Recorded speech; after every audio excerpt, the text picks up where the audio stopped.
तो gun points पर सब कुछ छीन लिया जाएगा। आज मस्जिद छीना जा रहा है, अगर देने लगेंगे तो बहुत कुछ छीन लिया जाएगा। बाबरनामा को मैं कैमरे पर बोल रहा हूं, शुरू से आखिरी तक पढ़िए। अगर उसमें संभल मस्जिद का जिक्र आए तो हमको आके पीटिए, हम ही को जेल में डाल दीजिए। नहीं है, फिर भी पेश किया जा रहा है और आप लोग स्वीकार कर रहे हैं। बाबरनामा में दूर दूर तक इसका जिक्र नहीं है। और अब आई बात के जो मध्यकालीन भारत में बाबर का चेहरा दिखाते हैं, अकबर का चेहरा, बाबर मुसलमान नहीं था। बाबरनामा में उसने इस बात को स्वीकार किया कि मैं मुसलमान नहीं हूं, शराबी था, जुआरी था, कोई मतलब इस्लाम से जिस आदमी का नहीं था, उस आदमी को आप मुस्लिम आक्रांता, क्या शब्द आपने कर लिए साहब, क्या शब्द। अकबर के बारे में दुनिया जानती कि वो दीन इलाही चला रहा था, अगर वो मुसलमान ही होता। अच्छा, बाबर अकबर में कौन बड़ा और कौन छोटा, अगर झट से पकड़ लीजिए ना किसी को, झट से, तेरे मौका मत दीजिएगा, नहीं तो गूगल बाबा है 2 मिनट में। मेरा दावा है कि अंधभक्तों के 80% लोग कंफ्यूज हैं कि कौन आगे है कौन पीछे, कि ऐतिहासिक मज़ार को भी निशाने पे लिया गया है। अब लगातार वहाँ जो गद्दी नशीन हैं, वो जो हमारे मजहबी रहनुमा हैं, वो सब के सब अब संभल, अजमेर और दिल्ली की जामा मस्जिद, आपको पता है कि नहीं, दिल्ली की जामा मस्जिद का भी नाम आ गया। तो अब ये सब लोग जब इसमें उलझ जाएंगे मस्जिद बचाने में और उधर मंदिर बनाने में, तो आप बताइए कि देश में अधिकार की बात फिर कैसे हो, कौन करेगा, कहाँ पर करेगा। टीवी एक स्टेज है, टीवी एक प्लेटफॉर्म है, वहाँ मंदिर मस्जिद, सोशल मीडिया एक प्लेटफॉर्म है, वहाँ मंदिर मस्जिद, राजनीति का मंच एक प्लेटफॉर्म है तो वहाँ मंदिर मस्जिद, सामाजिक संगठनों का एक मंच है तो वहाँ मंदिर मस्जिद, और जो संस्कार निर्माण के लिए धर्मगुरु प्रवचन करते हैं, या मुस्लिम धर्मगुरु हो या नॉन मुस्लिम धर्मगुरु हो, वहां भी मंदिर मस्जिद, तो फिर कैसे काम चलेगा, ये बड़ा मुद्दा है। इसलिए इस देश में मंदिर मस्जिद गुरुद्वारा और चर्च की लड़ाई से बाहर निकालकर सड़क पर जब तक अधिकार की बात हम जोर जोर से, ताकत के साथ, भीड़ के साथ नहीं करेंगे, ये लड़ाइयां हम पर थोपी जाएंगी। ये मसला नहीं है, मसाला है, ये संघ परिवार का मसाला, वो फेंक देता और हम चाटते रहते हैं उसी मसाले को। तो आप मुस्लिम समुदाय से कहेंगे कि वो जो अगर कोई दावा कर रहा है, सबूत दे रहा है, वहाँ पहले मंदिर था तो उन्हें सौंप दे। आप कह रहे हैं कि अगर इस झगड़े में पड़ना ही नहीं है तो मतलब आप भी वहीं से ट्रेनिंग लेकर आए। अगर वो दावा करते रहे और हम सौंपते रहे, तब तो फिर उनके लोग उनके पीछे करोड़ों करोड़ रुपया डालते रहेंगे, तुम दावा ही करते रहो। पहले बात समझिए, देश में संविधान का राज है। 26 जनवरी 1950 से ये राज स्थापित कर दिया गया। कानून जो बना है, जो है, वही हमारे लिए आइडियल है। कोई मांगे और थोपे अगर और दे दे, ये चलता रह गया तो गन पॉइंट्स पर सब कुछ छीन लिया जाएगा।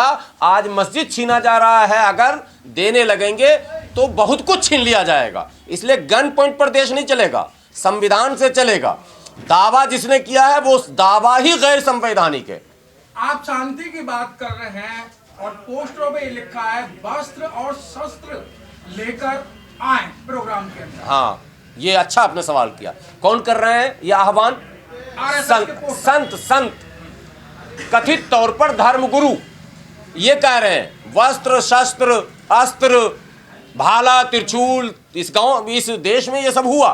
त्रिशूल वितरण, तलवार वितरण, पुस्तक वितरण नहीं होगा, कलम वितरण नहीं होगा। स्कूल के माने सेटअप को आम लोगों के लिए समान शिक्षा, ये जो असल मुद्दा है, इस पर कोई नहीं बात करेगा। मंदिर बड़ा बड़ा बनना चाहिए, मस्जिद बड़ी बड़ी बननी चाहिए। यही तो मैं कह रहा हूँ आपको कि मौलाना भी अगर कह दें निकल लो तलवार लेकर, कुछ मौलाना कह भी रहे हैं हल्का फल्का, खुल के नहीं कर रहे हैं अभी, हल्के दबे जुबान में कि हमको एक होना ही पड़ेगा, हमको तैयार होना ही पड़ेगा, वगैरह वगैरह। थोड़ा हम दब के बोल रहे हैं, उधर से थोड़ा खुल के बोला जा रहा, चूँकि उनको पता है उनका एजेंडा इसी में आगे बढ़ जाएगा। ये जितने लोग हैं कथित धर्म गुरु, चाहे वो किसी भी धर्म के हों, यदि वो प्रोवोक करते हैं, लड़ाने की बात करते हैं, मारने की बात करते हैं, काटने की बात करते हैं, लूटने की बात करते हैं, पीटने की बात करते हैं, तो वो अधर्मी है, विधर्मी है, समाज द्रोही है। और मैं कहता हूं वो संविधान और देश भी द्रोही है। समाज द्रोही तो कंप्लीट है वो, क्योंकि समाज को आप प्रोवोक कर रहे हैं, तुम लड़ जाओ, तुम मर जाओ, ये लो तलवार मैंने दिया इतने किलो का, एक संत किलो नाप के भी तलवार बेच रहे थे। आपको पता है पहले वो मुस्लिम प्रधानमंत्री बना रहे थे, फिर उसके बाद दलित प्रधानमंत्री बना रहे थे, फिर उसके बाद तलवार बेचने लग गए किलो नाप नाप के। तमाशा समझना इस मुल्क में हो क्या रहा। इस तमाशे को खत्म करने के लिए हम बोल रहे हैं देश के दलितों, पिछड़ों, आदिवासियों, कुल मिलाकर गाज तुम पर ही गिरनी है। 3% से लेकर 13% लोग इस पूरी व्यवस्था को हाईजैक करके रख चुके हैं। उसमें हमारे भी लोग शामिल हैं। जब मैं 3 से 13 कह रहा हूं प्रतिशत, हमारे भी जो हमारा एलिट सेक्शन, जो हमारा भी जो अशराफ तबका जिसको हम कहते हैं, अब उसको बिरादरी में नहीं बांटेगा, एक विचारधारा है, ये भी याद रखिएगा। वो पूरा माल मसाला खा रहा, सारी गद्दी पर बैठ रहा, लूट रहा, पैर छुलवा रहा, हाथ छुलवा रहा, चुम्बा रहा, दर्शन के नाम पर लाखों करोड़ों लूटे जा रहे हैं, धार्मिक संगठन बनाकर लूटे जा रहे हैं। वो इतिहासकार जिसको यूजीसी रिकॉग्नाइज करती है, यूनिवर्सिटी में जो पढ़ाए जाते हैं, अगर उसमें ये बातें लिखी हैं कि फला मंदिर को तोड़कर फला शासक ने मस्जिद बना दिया, तो मैं कैमरे पर तस्लीम कर रहा हूं उस आरोप को। लेकिन अब तक जितने मामले आए, का अकबरनामा में लिखा है, बाबरनामा में लिखा, आईने अकबरी में लिखा है, तो फलनमा कौन शर्मा लिख दिया है, तो कौन वर्मा लिख दिया। ये इतिहास है जिसको इतिहासकार ही रिजेक्ट कर रहे हैं। वो इतिहास का पार्ट नहीं है, बच्चों को पढ़ाया नहीं जाता। लेकिन मस्जिद और मंदिर के मामले को लेकर जो तर्क दिए जा रहे हैं अदालतों को, जैसे बाबरनामा, अभी बार बार उसका जिक्र हो रहा, आप लोगों ने भी सुना होगा, लगातार जो विष्णु शंकर जैन है वो बाबरनामा ही बता रहे हैं। बाबरनामा को मैं कैमरे पर बोल रहा हूं, शुरू से आखिरी तक पढ़िए। अगर उसमें संभल मस्जिद का जिक्र आए तो हमको आके पीटिए, हम ही को जेल में डाल दीजिए।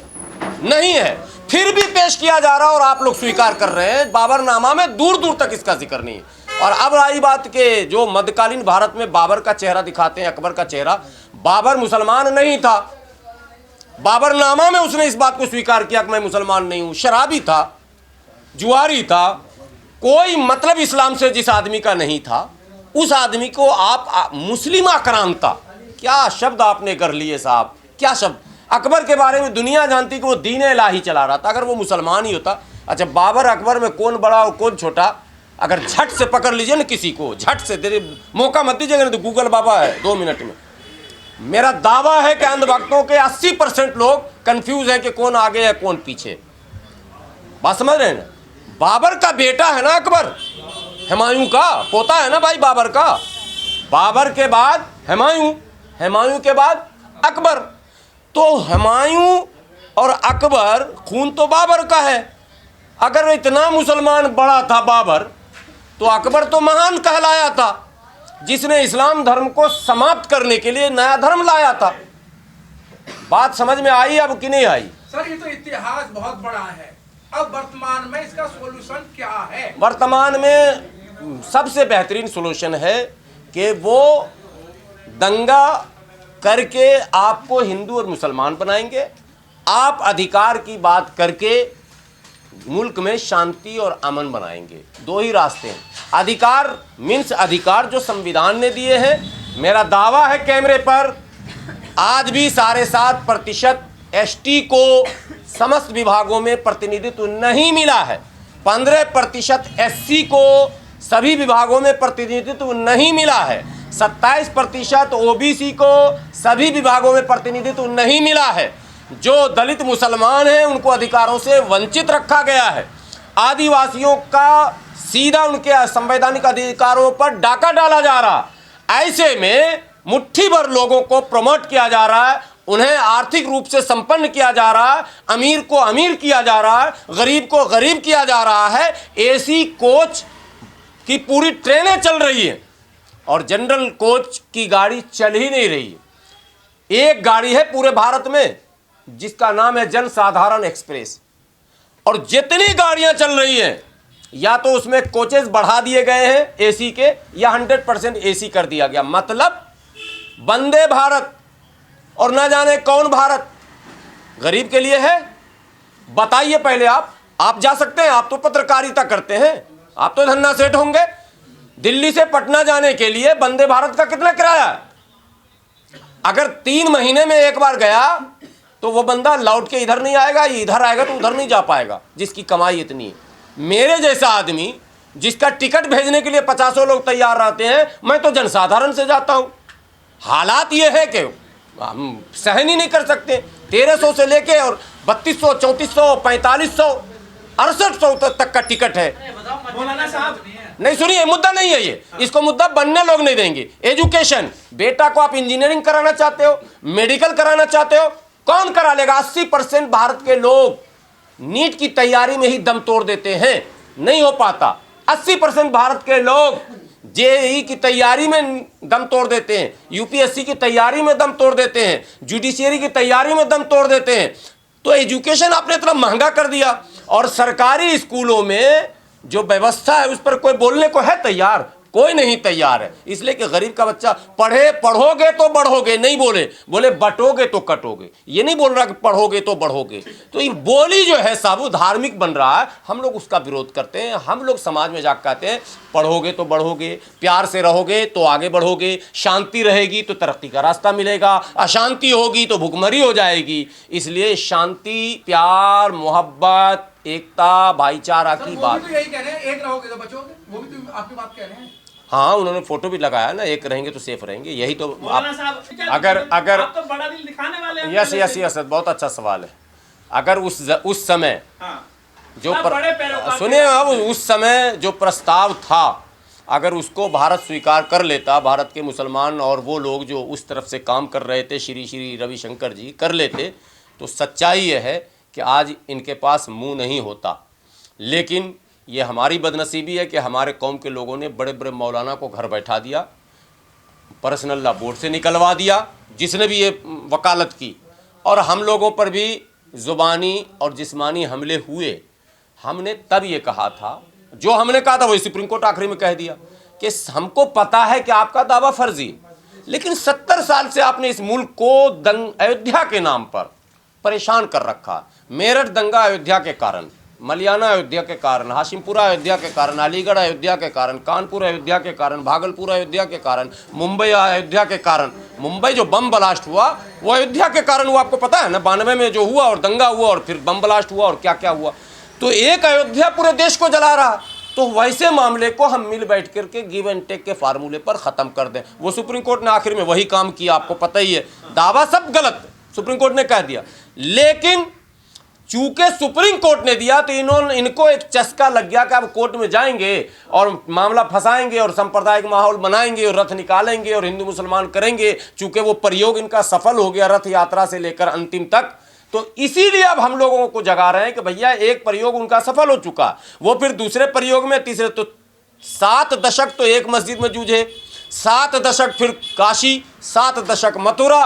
तो इसका मतलब भारत जब तक तबाह नहीं होगा तब तक तो यही चलता रह जाएगा। इसलिए इसको अब रोकना पड़ेगा। और अब अदालतों को, इसीलिए आपको बता दूं कि 1991 में, आप वीडियो मेरा रिव्यू करके देखिए, प्लेसेस ऑफ वर्शिप एक्ट पर जब भारत में किसी ने बात नहीं किया था, मैं बड़ी बात आज कर रहा हूं, किसी ने नहीं किया था, मुसलमानों से छुपाया गया था, मुसलमान खुद मुसलमान के सामने नहीं बता रहा था। तब मैं इकलौता बंदा था आपके चैनल पर, आपने सवाल किया, मैं आपको बता रहा हूं, मैंने प्लेसेस ऑफ वर्शिप एक्ट का हवाला दिया जब 1991 में बन गया, और उसमें कह दिया गया कि अयोध्या के बाद सब मामला 15 अगस्त 1947 जैसा ही रहेगा।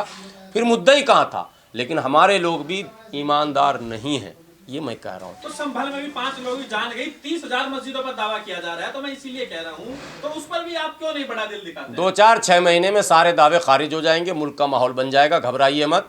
दोनों महाज पे हम लोग लड़ रहे हैं। जो हमारे यहाँ बेईमान हैं हम उनको भी एक्सपोज कर रहे हैं, जो वहाँ बेईमान हैं हम उनको भी एक्सपोज कर रहे हैं, और उनके समाज में भी लोग अब मैदान में आ रहे हैं एक्सपोज करने के लिए। और इसी बीच में हमारी जो असल भूमिका है, जातिगत जनगणना कराओ, आबादी के अनुपात में उनको भागीदारी सुनिश्चित करो, मुसलमानों को भी आबादी के अनुपात में हर जिस वर्ग के हैं उसको सुनिश्चित करो। ये सब मांग इतना जोर पकड़ा देंगे इंशाअल्लाह कि ये सब जो दावे हैं पीछे मस्जिद नहीं छोड़ेंगे अब। नहीं, कोई मस्जिद छुएंगे ही नहीं, आप घबराइए मत।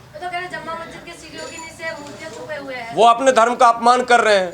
अब उनके भगवान मंदिर के सीढ़ी पे चले छुप गए। नहीं सर, क्यों सर्वे, मतलब उनको तो धर्म छोड़ के आ जाना चाहिए। जब फिर कंट्रोवर्सी आप चाह रहे हैं तो हो जाएगा। माने कितना बड़ा अपमान है, हिंदू धर्म के संतों को सामने आना चाहिए। और शंकराचार्य बोल भी रहे हैं इस पर इतना आप अपने भगवान को छोटा करके दिखा रहे हैं कि घर में तुमने घुसा लिया, तुमने मक्का में छुपा लिया, तुमने जीना में घुसा दिया। यार क्या ड्रामा इस मुल्क में कर रहे हो? तुम्हारे भगवान जिसकी जो आराध्य है, सर्वशक्तिमान है, शक्तिशाली है, मैंने करता धरता है, पालनहार है, और तुम कहाँ उसको कर रहे हो? अवतार है जो आपके धर्म के अनुसार ही मैं कह रहा हूँ। आप क्या मानते हो उन तमाम क्या कहते हैं अवतारों को, देवी देवताओं को क्या मानते हो? मतलब मुसलमान शासकों की औकात हो गई कि उन देवी देवताओं का अपमान करके और जीना के नीचे डाल दे। सिर्फ ये इसका मतलब है कि जो लोग इस मुद्दे को उठा रहे हैं वो सिर्फ नफरत का बाजार गर्म करके आपका अधिकार छीनना चाहते हैं, और कोई एजेंडा नहीं, सिंगल एजेंडा है। वरना कोई आदमी अपने माँ बाप का अपमान बर्दाश्त नहीं कर सकता तो अपने आराध्य और अपने महापुरुष और अपने देवी देवताओं का अपमान कैसे बर्दाश्त करेगा? लेकिन वो अपमान खुद कर रहे हैं। वो जाकर अदालत में कह रहे हैं मेरे माँ बाप, मेरे आराध्य, मेरे देवता जिन्होंने हमें बनाया, जिनके हम खाते हैं, ये कहते हैं वो, उनको तो जीना के नीचे रख दिया गया। बताइए कितना बड़ा अपमान वो खुद कर रहे हैं। आने वाले समय में फैसला आ सकता है मंदिर या मस्जिद किसी? कोई फैसले नहीं आएंगे, फैसले आ चुके हैं। फैसला का आखिरी घड़ी भी आ चुका है। ये जो अजमेर शरीफ ये गए हैं तो ये आखिरी कड़ी है। इंशाअल्लाह हम लोगों को पता है कि ख्वाजा गरीब नवाज के दरबार से पहले भी बहुत सारे मामले थे। अब सारे दावे वहीं से ख़त्म हो जाएंगे, घबराइए मत, क्योंकि वो जगह जो है ना भारत का, वो मेन पॉइंट है। भारत के मुसलमानों का मानना है कि इस्लाम वहीं से शुरू हुआ है। उनके माने तसव्वुफ़ और सूफीज़्म जो है शुरू होता है, और इस्लाम का बेसिक जो एजुकेशन मिलता है वो सेंटर पॉइंट हमारा अजमेर शरीफ है। अब ये अजमेर पहुंच गए तो हमने एक जगह कहा था कि इरादे रोज़ बनते हैं मगर फिर टूट जाते हैं, और वही अजमेर जाते हैं जिन्हें ख्वाजा बुलाते हैं। तो ये जो अजमेर पहुँचे हैं भटकुल ईमान लोग, ये भी वहाँ से ईमान लेके अब वापस आएंगे। औरंगज़ेब भी गया था, इतिहास पढ़ लीजिएगा, जिसके मज़ार तोड़ने और मस्जिद तोड़ने और मंदिर तोड़ने के आरोप हैं। औरंगज़ेब ने एक मस्जिद भी शहीद करवाई थी, इतिहास गूगल पर देख लीजिएगा। औरंगज़ेब ने कई मज़ार भी तोड़े थे। औरंगज़ेब वहाँ अजमेर भी पहुँच गया था, लेकिन वहाँ से वो वापस आया, और आया नहीं, उसका काउंट डाउन शुरू हुआ मुग़लिया सल्तनत का। उसके बाद कोई इतिहास में मजबूत मुग़लिया बादशाह नहीं है। औरंगज़ेब के बाद नाम निकालते चले जाइए एक लाइन से, और आखिरी कितना है बदनसीब ज़फ़र इस दयार में, वहाँ तक पहुँच जाइए बहादुर शाह ज़फ़र तक। कोई भी वो फेस सामने नहीं आता है जिसको लीडर कहा जाए, यानी काउंटडाउन वहाँ शुरू हुआ। अब इनके भी ये जो चिंटू पिंटू उपद्रवी हैं, देश में अशांति, जो देश में दंगा लड़ाई फसाद करवाना चाहते हैं, इनका भी काउंटडाउन अब शुरू होगा, चूँकि ये वहीं पहुँच गए हैं जहाँ से काउंटडाउन होता है। और मुझे लगता है एक दो ठो ऐसे भी कहानी आ जाएंगे कि लोग ईमान भी ले आएगा इंशाल्लाह। पहले जाते रहते तो पहले से क्यों नहीं गए? कहाँ हम आप पहले चले? नहीं, इनका जाना जरूरी था ना। ये पहुँचते पहुँचते पहुँचते पहुँचते अजमेर पहुँच गए, तो समझ लीजिए कि अब इनका काउंटडाउन होगा। आप मानते हैं औरंगजेब ने मंदिर तोड़े? औरंगजेब ने मस्जिद भी तोड़े हैं। आपको पता है कि औरंगजेब ने मस्जिद तोड़े हैं? गूगल बाबा से अभी पूछो कौन सी मस्जिद तोड़े हैं। तो पहले मुसलमान मारे औरंगजेब को कि पहले हिंदू मारे? मेरा मस्जिद क्यों तोड़ा? मज़ार भी तोड़ा। और मोदी जी ने जो मंदिर तोड़े हैं उसका क्या करोगे? बनारस के अंदर जो तोड़े हैं कॉरिडोर बनाने के नाम पर, उसका क्या करोगे? अभी उज्जैन में जो कॉरिडोर बना उसमें जो मंदिर तोड़े उसका क्या करोगे? तो पहले मोदी जी से निमटिए, फिर औरंगजेब से भी निमट लीजिएगा। एक बात। दूसरी बात है, जिस औरंगजेब को आप बार बार कटघरे में ला रहे हो, तो बाबर टू औरंगजेब नहीं बल्कि टू बहादुर शाह जफर। भारत के मुसलमानों का सामाजिक, पारिवारिक और प्रशासनिक कोई संबंध नहीं है।